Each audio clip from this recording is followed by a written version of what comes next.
Hey, pernah nggak sih kalian mengalami cemas yang berlebihan sampai susah tidur, jantung terus berdebar, dan sering memikirkan kejadian yang belum tentu terjadi? Kalau iya, kamu nggak sendiri. Gangguan kecemasan atau dalam istilah medis disebut anxiety disorder adalah salah satu jenis gangguan mental yang paling umum di dunia. Orang dengan anxiety disorder mengalami kecemasan dan kekhawatiran berlebih sehingga terkadang muncul perubahan perilaku dan merasa gelisah tanpa sebab. Pada anxiety disorder menunjukkan perbedaan dalam proses perjalanan otak sehat dan otak sakit, di mana adaptasi stres memicu penumpukan neurotransmitter, yaitu senyawa kimia yang membawa pesan antar sel saraf atau neuron di dalam tubuh, terutama di otak dan sistem saraf, sehingga menjadi otak yang tidak sehat.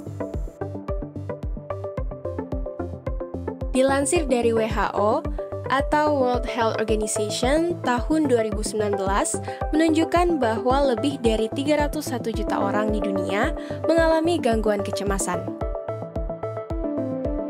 Di Indonesia sendiri, data terbaru datang dari survei Kementerian Kesehatan tahun 2022. Survei ini fokus ke remaja usia 10-17 tahun. Dan hasilnya, 3,7% remaja di Indonesia mengalami gangguan kecemasan dalam 12 bulan terakhir di tahun 2022. Gangguan ini mencakup banyak bentuk. Ada yang sering merasa panik, ada juga yang tidak berani tampil di depan banyak orang. Dan satu lagi, ada yang sering mengalami cemas yang berlebihan tanpa penyebab yang jelas. Berikut gejala-gejala anxiety disorder.